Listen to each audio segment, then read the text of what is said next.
Ini sebenarnya tujuannya adalah untuk memperoleh zat-zat tertentu dari sampel gitu ya. Apakah itu sampel dalam bentuk cairan atau padatan. Nah, itu kita ambil senyawa-senyawa yang kita inginkan atau yang diperlukan. Nah, itu dengan cara ekstraksi. Jadi ekstraksi itu sendiri adalah proses pemisahan suatu zat dari campurannya atau sampel berdasarkan kelarutannya pada pelarut tertentu.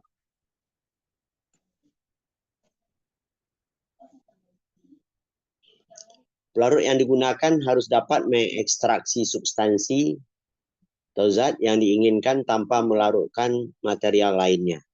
Nah, jadi artinya ini sangat penting, artinya pelarut ini khusus untuk mengekstrak atau mengambil senyawa-senyawa yang diinginkan. Ya, langkah dasar pemisahan secara ekstraksi itu adalah satu, penambahan sejumlah massa pelarut untuk dikontakkan dengan sampel, biasanya melalui proses difusi. Kemudian zat terlarut akan terpisah dari sampel dan larut oleh pelarut membentuk fase ekstrak. Kemudian pemisahan fase ekstrak dengan sampel. Adapun tujuan dari ekstraksi, jadi teknik ekstraksi sangat berguna untuk pemisahan secara cepat dan bersih, baik untuk zat organik ataupun anorganik, untuk analisis makro maupun mikro. Jadi selain untuk kepentingan analisis kimia, ekstraksi juga sangat banyak gunanya untuk pekerjaan preparatif dalam bidang kimia organik, biokimia, dan anorganik di laboratorium. Jadi pemisahan kandungan senyawa kimia dari jaringan tumbuhan ataupun hewan itu dengan menggunakan pelarut tertentu. Tujuan ekstraksi bahan alam, ya. Jadi bahan alam itu tujuannya adalah untuk menarik komponen kimia yang terdapat pada bahan alam, ya, bahan-bahan aktif seperti senyawa antimikroba, antioksidan, antiinflamasi dan lain sebagainya, ya, yang terdapat pada tumbuhan pada umumnya diekstrak dengan menggunakan pelarut.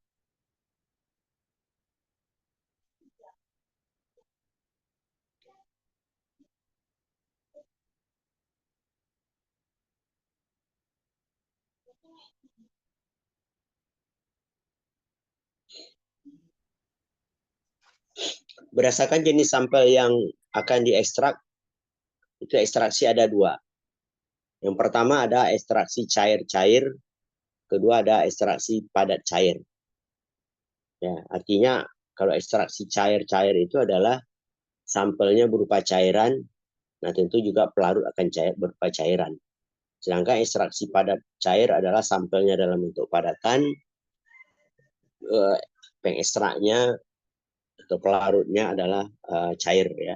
Contohnya misalnya kita mau mengekstrak suatu senyawa tertentu pada tumbuhan, ya, atau pada jaringan tertentu. Nah, itu artinya adalah ekstraksi padat cair.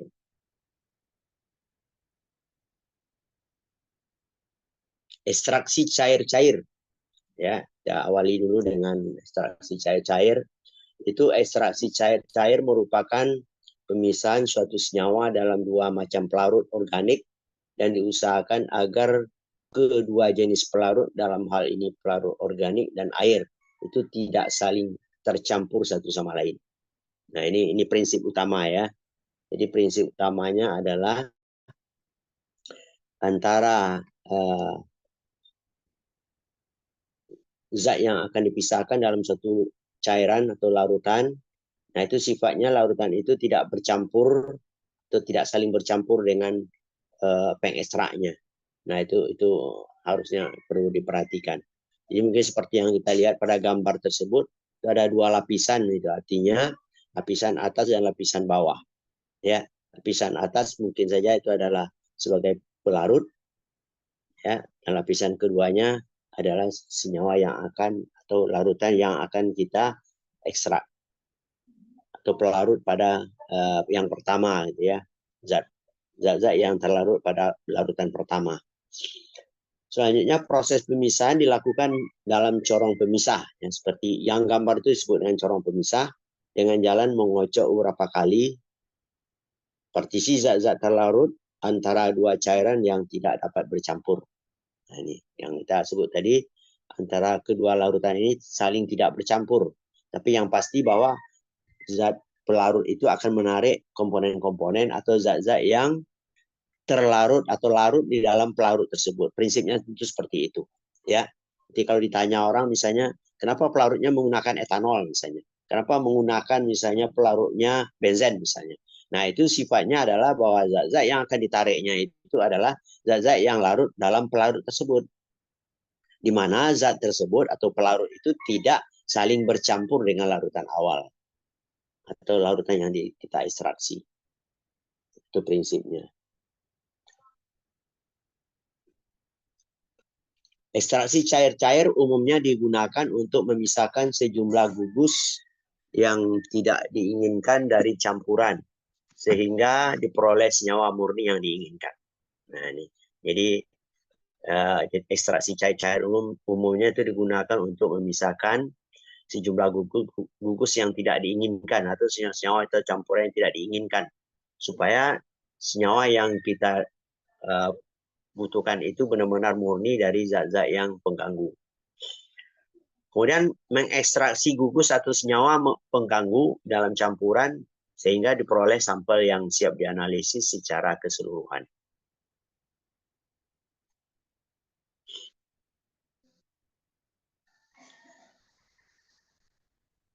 Untuk memilih pelarut, ya, untuk memilih jenis pelarut yang sesuai itu ada beberapa faktor yang menjadi pertimbangan ya, yang perlu kita ketahui.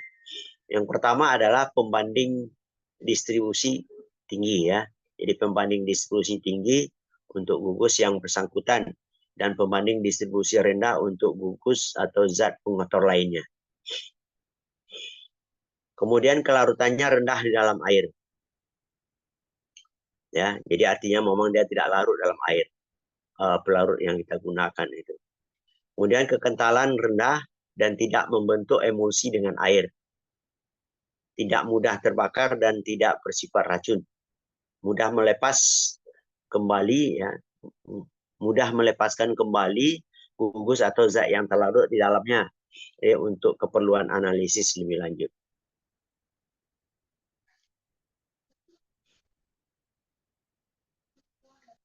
Mungkin sejauh ini ada pertanyaan barangkali?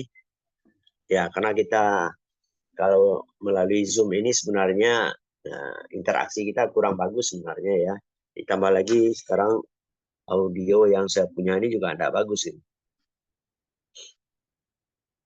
Ada enggak yang perlu diinikan? Masih terdengar kan suaranya?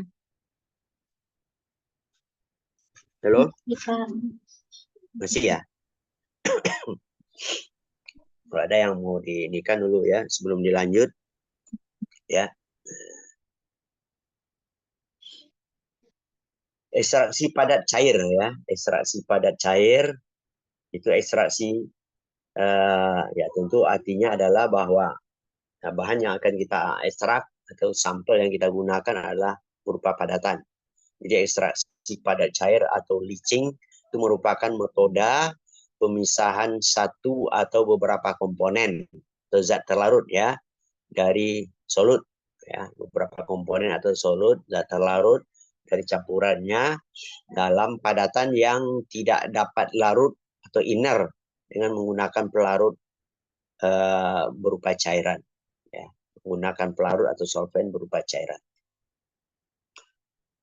Pemisahan dapat terjadi karena adanya driving force, yaitu perbedaan konsentrasi zat terlarut di padatan dengan pelarut ya, dan adanya perbedaan kemampuan melarut komponen di dalam campuran. Ya, ini pemisahan dapat terjadi karena adanya driving force ya, itu perbedaan konsentrasi zat terlarut atau solut pada padatan dengan pelarut ya, dan adanya perbedaan kemampuan melarut komponen di dalam campuran. Adapun tahap-tahap proses ekstraksi padat cair, yang pertama adalah kontak antara pelarut dengan permukaan area pada padatan, ya, atau solid, pada padatan atau solid. Kontak pelarut dengan padatan itu dapat melalui dua cara. Yang pertama ada namanya perkolasi atau maserasi, ya. Jadi ada perkolasi dan ada maserasi.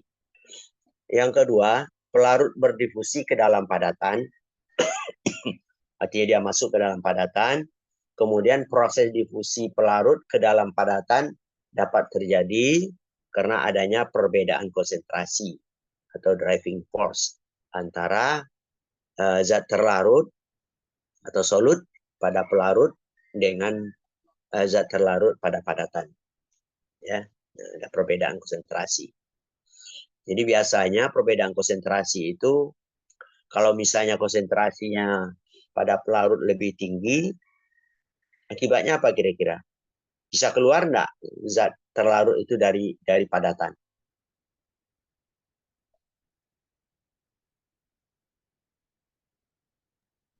Halo? Enggak bisa. Kenapa enggak bisa?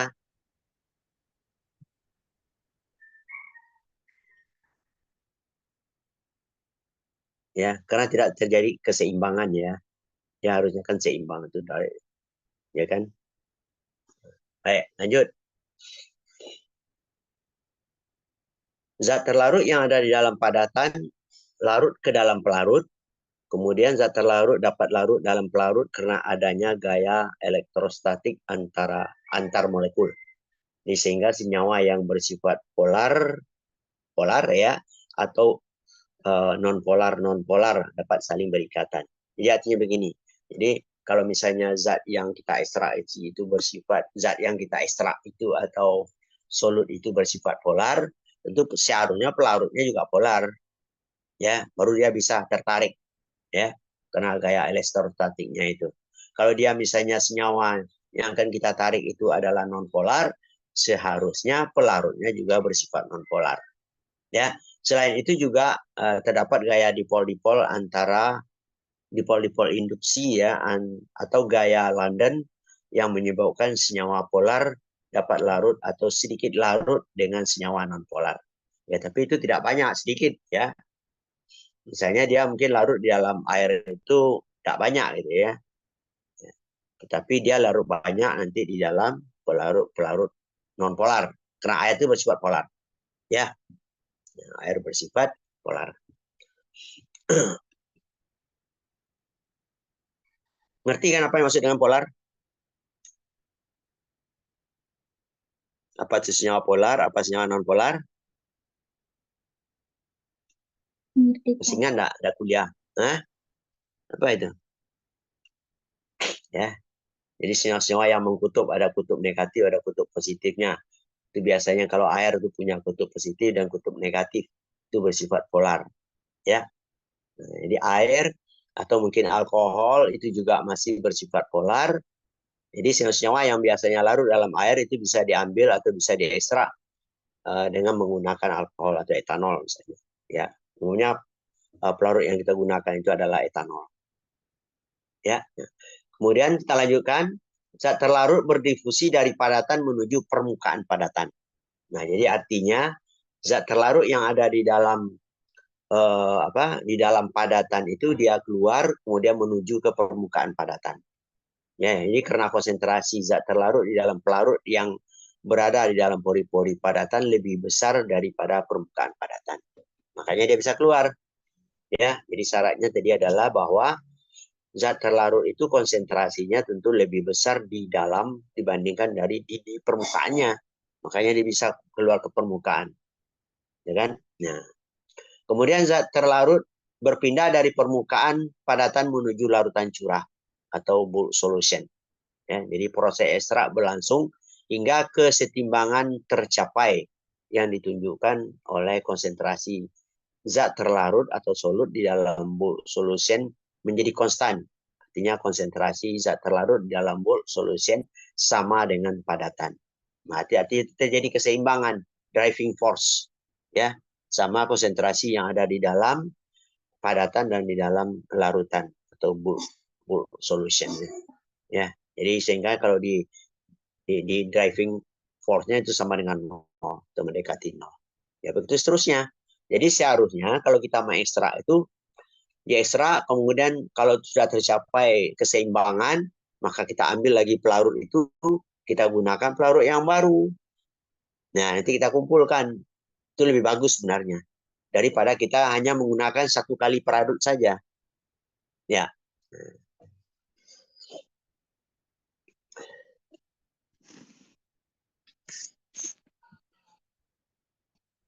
Baik, kita lanjutkan.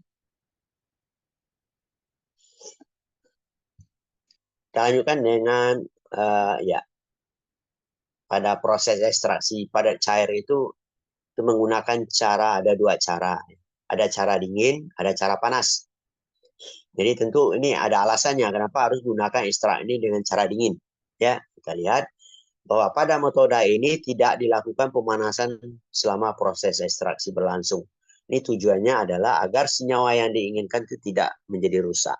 Jadi artinya adalah kalau kita menggunakan ekstrak cair dingin itu, kita perhitungkan senyawa yang akan kita ambil itu, kemungkinan nanti senyawa itu adalah senyawa yang sensitif dengan pemanasan.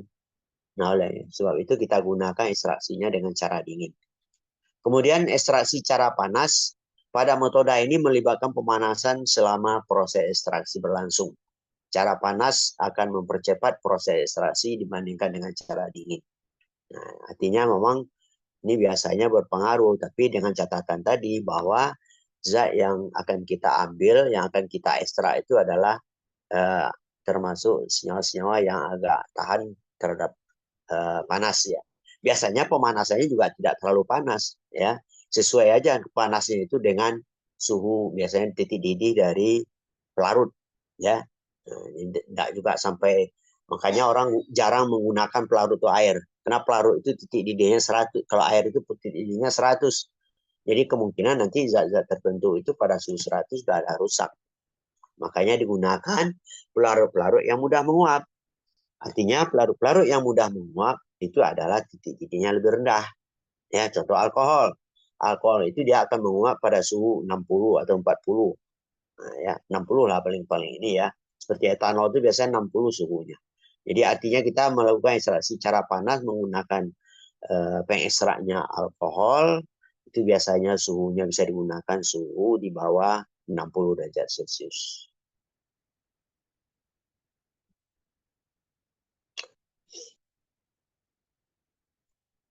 Jenis metode ekstraksi cara dingin. Ya, yang pertama ada maserasi atau dispersi. Ya. Maserasi merupakan metode ekstraksi dengan menggunakan pelarut diam atau dengan adanya pengadukan beberapa kali pada suhu ruangan. Metode ini dapat dilakukan dengan cara merendam bahan dengan sekali dilakukan pengadukan. Ya, jadi cukup direndam saja. Ya, biasanya perendaman dilakukan selama 24 jam, kemudian pelarut diganti dengan pelarut yang baru. Nah, ini seperti yang saya sampaikan tadi. Apa tujuannya diganti pelarutnya? Cuma saya jawab, kenapa diganti pelarutnya? Kalau kita lihat dari konsep bagaimana proses ekstrak zat ekstraksi padat cair tadi. Kenapa harus diganti? Kalau satu kali aja gimana? Pelarut yang lama saja gitu kan. Satu kali misalnya. Kemudian tidak diganti lagi. Kenapa kira-kira?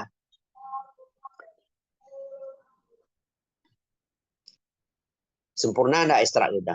Terambil enggak senyawa yang kita inginkan itu secara sempurna atau 100%? Enggak. Kira-kira, kalau kira-kira sekali saja kita ekstrak, itu berapa persen kira-kira akan terambil senyawa yang akan kita inginkan itu? Cuman sedikit, Mbak. Ya, sedikitnya kira-kira berapa persen? Semin. Bisa berapa kira-kira? Kan harus terjadi keseimbangan tadi, ya. Driving force itu apa artinya? Konsentrasi zat terlarut yang ada di dalam padatan itu sebanding atau sama dengan konsentrasi yang ada di dalam larutan atau pengekstrak. Itu artinya baru 50%, 50%. Nah kan? Nah, kita ambil pelarutnya, kita ganti yang baru. Jadi yang tinggal 50% itu kita ekstrak lagi, nanti terjadi lagi keseimbangan 25-25. Ya. Ya. Nah, jadi semakin banyak kali ulangannya, itu sebenarnya semakin baik. Ya, semakin baik. Ya, semakin baik. Oke, kita lanjut.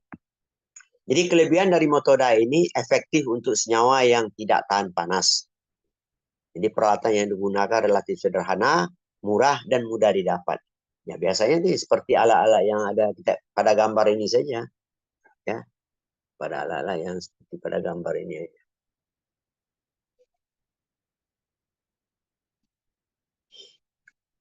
Ya,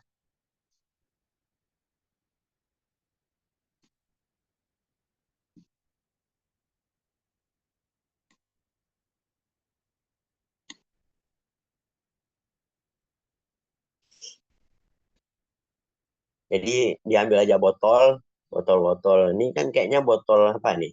Botol kue gitu ya. Masukkan bahannya yang biasanya bahan-bahan yang akan diekstrak itu biasanya kalau kita mengambil dari tumbuhan senyawa zat itu biasanya atau bahan-bahan tersebut kita haluskan dulu, artinya kita kering anginkan dia dulu.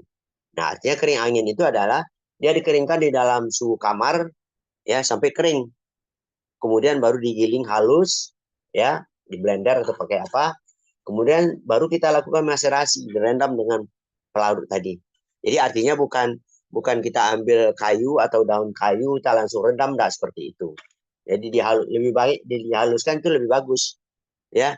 Artinya bahan-bahan yang akan kita ambil atau senyawa-senyawa yang kita inginkan itu akan lebih mudah diambil kalau luas permukaannya lebih luas, ya kan?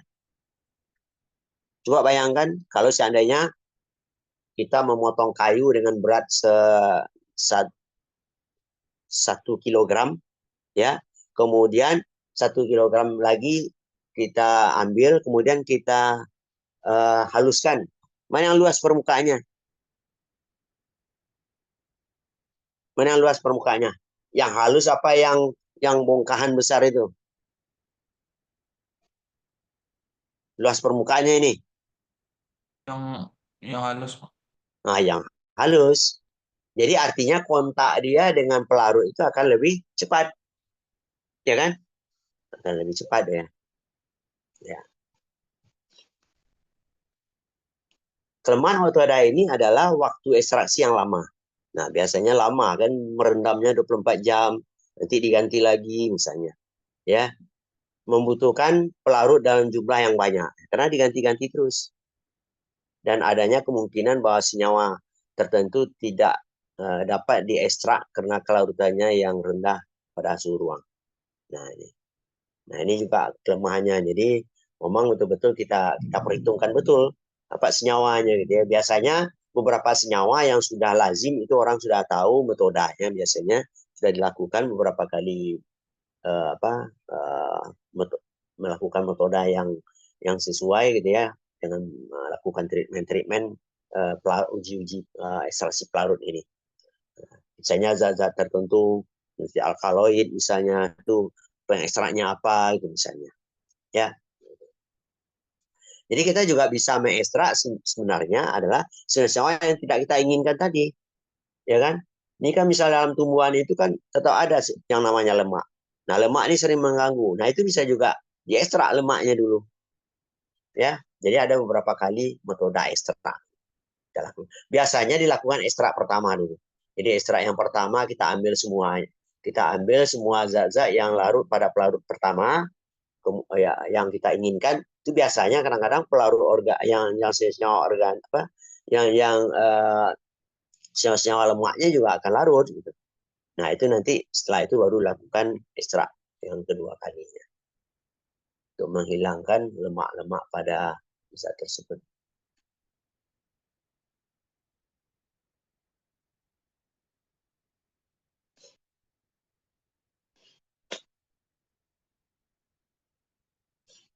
Kemudian yang kedua perkolasi ya. Yang tadi yang pertama ada namanya maserasi, yang kedua adalah perkolasi.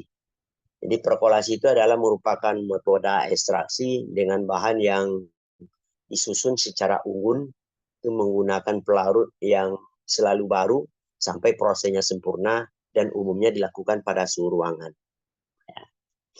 Dan seperti gambar yang kita lihat ini. Jadi prosedur metode ini yaitu bahan direndam dengan pelarut itu di dalam apa, ada gambarnya yang di tengah itu yang perkolatornya ya. Kemudian pelarut baru dialirkan secara terus-menerus sampai warna pelarut tidak lagi berwarna atau tetap bening. Artinya sudah tidak ada lagi senyawa yang terlarut. Jadi artinya nanti setelah kita rendam beberapa lama, kemudian pelarut itu kita turunkan melalui kran di bawah ini, ditampung dengan beker gelas. Nah, kemudian pelarut yang di atas diganti terus, ditambah terus, ya, sampai nanti tetesan ke bawah itu tidak berwarna lagi, hilang warnanya, ya, atau warnanya sama dengan warna pelarut. Kelemahan metode ini adalah jumlah pelarut yang dibutuhkan cukup banyak, ya, dan prosesnya juga memerlukan waktu yang cukup lama, serta tidak meratanya kontak antara padatan dengan pelarut, ya, karena dia mungkin tertumpuk pada satu tempat, jadi tidak sempat berkontak secara sempurna di dalamnya, ya. Mungkin kalau mau juga kita tentu mungkin digoyang-goyang atau di apa namanya dikocok atau diapain gitu ya kalau mau lebih ini. Nah ini sedikit ada kelemahan ya. Jadi tetap metode-metode itu pasti ada kelemahannya. Nah tentu kita akan mengambil metode mana yang terbaik untuk bahan yang akan kita inginkan itu.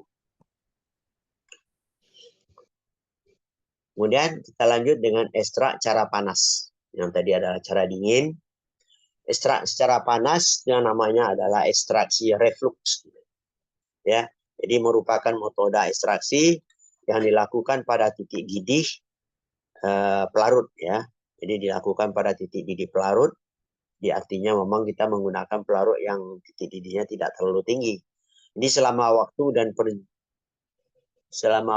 dan sejumlah pelarut tertentu dengan adanya pendingin balik atau kondensor. Ya, saya ulang. Jadi metode reflux itu adalah ekstraksi reflux adalah merupakan metode ekstraksi yang dilakukan pada titik didih pelarut tersebut selama waktu tertentu dan sejumlah pelarut tertentu dengan adanya pendingin balik atau kondensor. Jadi artinya kalau kita lihat dari gambar ini itu kan ada labu di bawahnya, ya labu, kemudian ada kompor atau pemanas di bawahnya, kemudian nanti sampai dimasukkan ke dalam, kemudian langsung dicampur dengan pelarut untuk pengekstrak, ya. Kemudian nanti dipanaskan sesuai dengan suhu titik didih dari pelarut, ya berapa suhu titik didih pelarut. Nah itu yang kita gunakan suhunya. Nah kemudian akan terjadi penguapan pada pelarut, kemudian pelarut nanti akan naik, kemudian akan didinginkan kembali, kemudian akan turun lagi, ya. Ya, kemudian nanti juga bisa diganti-ganti pelarutnya ya. Jadi kelebihan metode reflux adalah padatan yang memiliki tekstur kasar dan tahan terhadap pemanasan langsung dapat diekstrak dengan metode ini. Jadi ini memang tujuannya adalah untuk sampel-sampel yang teksturnya kasar ya. Jadi kelemahan metode ini adalah membutuhkan jumlah pelarut yang juga lebih banyak. Ya. Ini ekstraksi reflux.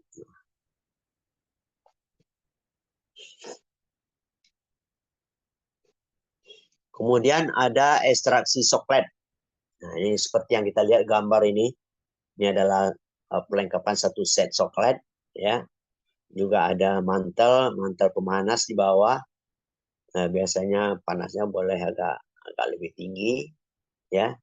Kemudian di bagian tengahnya itu juga ada tempat, ya. Kemudian juga ada kondensor di atasnya, pendingin pelarut.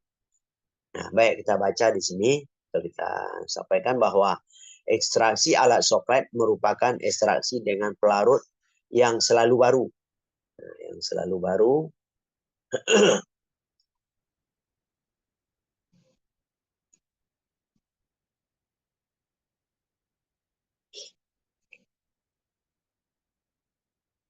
Saya ulang. Jadi ekstraksi alat soklet merupakan ekstraksi dengan pelarut yang selalu baru dari proses penguapan dan kondensasi sehingga terjadi ekstraksi kontinu dengan jumlah pelarut konstan yang dengan adanya pendingin balik atau kondensor. Maksudnya begini. Jadi pelarut yang kita tambahkan tetap saja sebanyak itu sejak dari awal ya. Kemudian kita panaskan, kemudian nanti pelarut itu akan menguap ke atas, kemudian sampai di atas akan terjadi pendinginan dan balik ke bawah. Kemudian dia akan mengekstrak senyawa-senyawa yang ada pada sampel yang ada di dalam bagian yang tengah itu, alat yang tengahnya itu. Ya, jadi sampelnya di sini dibungkus. Ya, sampelnya dibungkus pakai kertas saring misalnya. Jadi sehingga nanti pelarutnya juga bisa masuk ke dalam. Ya, pelarutnya bisa masuk ke dalam.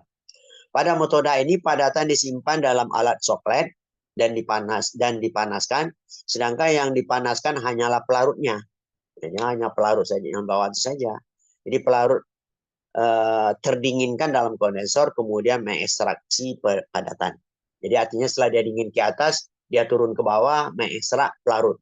Kemudian lama-lama nanti penuh bagian soklet itu, kemudian larutnya akan turun ke bawah, yang sudah melakukan proses ekstrak. Artinya larutnya yang turun ke bawah itu adalah larutnya yang pekat. Artinya larutnya yang sudah ada kandungan bahan-bahan yang kita inginkan. Sedangkan yang naik ke atas nanti dia akan menjadi pelarut yang menguap itu adalah yang tidak mengandung bahan-bahan yang kita ekstrak gitu ya. Makanya murni terus gitu. Makanya disebutkan di sini di atas tadi bahwa ekstraksi dengan pelarut yang selalu baru ya. Selalu baru artinya tanpa membawa zat-zat yang terlarut, artinya zat-zat yang terekstrak. Kemudian kelemahan dari metode ini adalah dapat menyebabkan rusaknya zat terlarut atau zat yang kita inginkan atau komponen lain yang tidak tahan panas karena pemanasan ekstrak yang dilakukan secara terus-menerus. Nah, ini ada kelemahannya. Ya, tentu kita juga harus memperhitungkan apa senyawa yang akan kita gunakan yang kira-kira tahan terhadap suhu ini gitu. Ya biasanya mungkin tentu suhunya juga tidak terlalu panas. Suhunya mungkin sesuai dengan suhu titik didih dari zat pengekstrak atau larutan pengekstrak. Ini soklet ya. Jadi ekstraksi cara panas apa? Ya cara panas tadi atau soklet tadi prinsip kerjanya adalah menarik komponen kimia yang dilakukan dengan cara ekstraksi soklet itu ditempatkan di dalam timbal, namanya timbal yang bagian tengah itu, yang telah dilapisi kertas saring sedemikian rupa, cairan pelarut dipanaskan dalam labu alas bulat sehingga menguap ke atas dan dikondensasikan oleh kondensor menjadi molekul-molekul cairan yang jatuh ke dalam timbal, menyaring zat aktif di dalam sampel, dan jika cairan pelarut telah mencapai permukaan sifon arm, seluruh cairan akan turun kembali ke labu alas melalui pipa kapiler sehingga terjadi sirkulasi atau juga disebut satu siklus ekstraksi. Jadi begitu seterusnya. Bisa terlihat ya, ada alirannya. Di sini ada mantel pemanas di pelarut, kemudian dia akan naik, yang menguap ke sini, terus dia naik ke atas, ingin dia turun ke bawah setelah proses kondensasi ya ke bawah, kemudian dia akan mengekstrak pelarut zat yang ada di dalam sampel, kemudian setelah ini penuh, nah dia akan turun ke bawah sampai dia ke sini, dia akan turun, nah masuk ke dalam ini, membawa zat-zat yang diekstraknya. Nah ini caranya ya, namanya ekstrak dengan menggunakan soklet cara panas.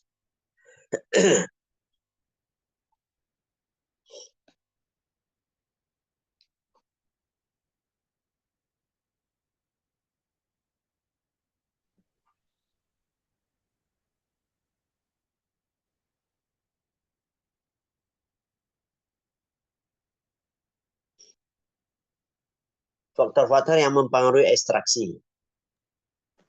Pertama adalah jenis pelarut. Jenis pelarut yang mempengaruhi senyawa tersari atau terekstrak jumlah zat yang terlarut, yang terekstrak, dan kecepatan ekstraksi. Nah, jadi jenis pelarut, ini faktor yang mempengaruhinya, itu jenis pelarut yang mempengaruhi senyawa tersari, jumlah zat terlarut yang terekstrak, dan kecepatan ekstraksi. Yang kedua adalah suhu. Secara umum, kenaikan suhu akan meningkatkan jumlah zat terlarut ke dalam pelarut. Yang ketiga adalah rasio pelarut dan bahan baku. Jika rasio pelarut bahan baku besar, maka akan memperbesar pula jumlah senyawa yang terlarut. Akibatnya, laju ekstraksi akan semakin meningkat. Yang kedua adalah ukuran partikel. Jadi laju ekstraksi juga akan meningkat apabila ukuran partikel bahan baku semakin kecil. Dalam arti lain, rendemen ekstrak akan semakin besar bila ukuran partikel semakin kecil. Nah, ini maksudnya sama seperti yang tadi sebenarnya. Ukuran partikel itu kita bandingkan seperti yang kita gambarkan tadi. Ya, jadi kalau beratnya sama, yang satu adalah dalam bentuk bongkahan yang besar, yang satu adalah dalam molekul-molekul dalam bentuk partikel-partikel kecil. Ya, tentu luas permukaannya akan lebih luas, akan mudah mencapai atau mudah dicapai oleh pelarut, tentunya akan kontaknya akan lebih cepat. Ya, nah ini.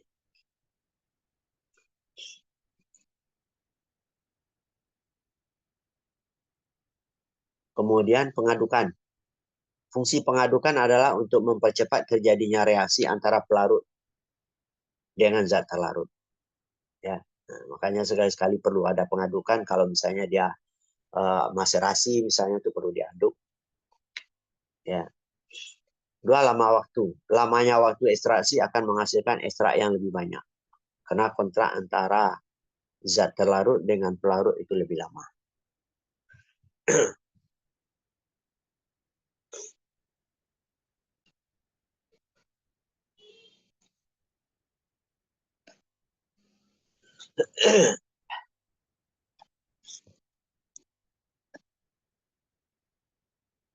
Ya, setelah dilakukan ekstrak, ya, setelah dilakukan ekstraksi, kemudian ekstrak kita dapat yang bermacam-macam senyawa.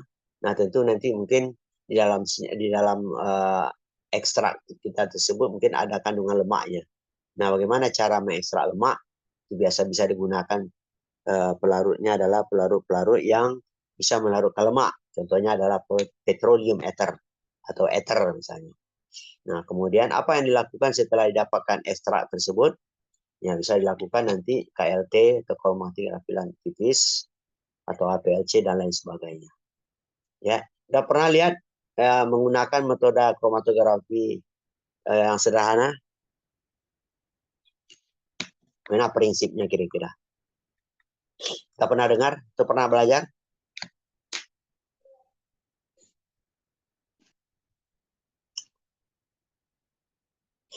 Gimana?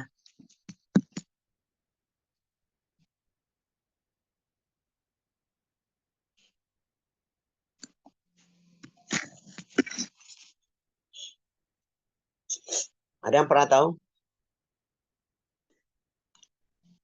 Dengar nggak? Dengar Pak. Nah, dengar. Ada nggak apa kira-kira? Kemarin udah pernah Pak HPLC. Nah, HPLC kan? Nah, HPLC apa? Kalau kayak KLT lah, TLC. Belum Yang Pak. sederhana betul? Baru Belum. HPLC. Ini sederhana. Ya, bisa saja kemarin juga ada yang melakukan di mana dia ini. Ya, MBKM-nya kemana kemarin apa? Magangnya ada yang menggunakan KLT. Ya, ternyata saya menguji ujian skripsinya. KLT itu ya sederhana aja sebenarnya. Ya, sederhana aja. Nanti kita lihat gambarnya nanti. Nah, seperti ini. Ya, KLT. Jadi KLT itu bisa yang seperti yang gambar ini ya. Yang saya tunjuk ini kelihatan enggak ya? Kelihatan Pak. Bisa kita lihat ya pakai ini ya. Nah, ini kan bisa dia berupa lempeng apa?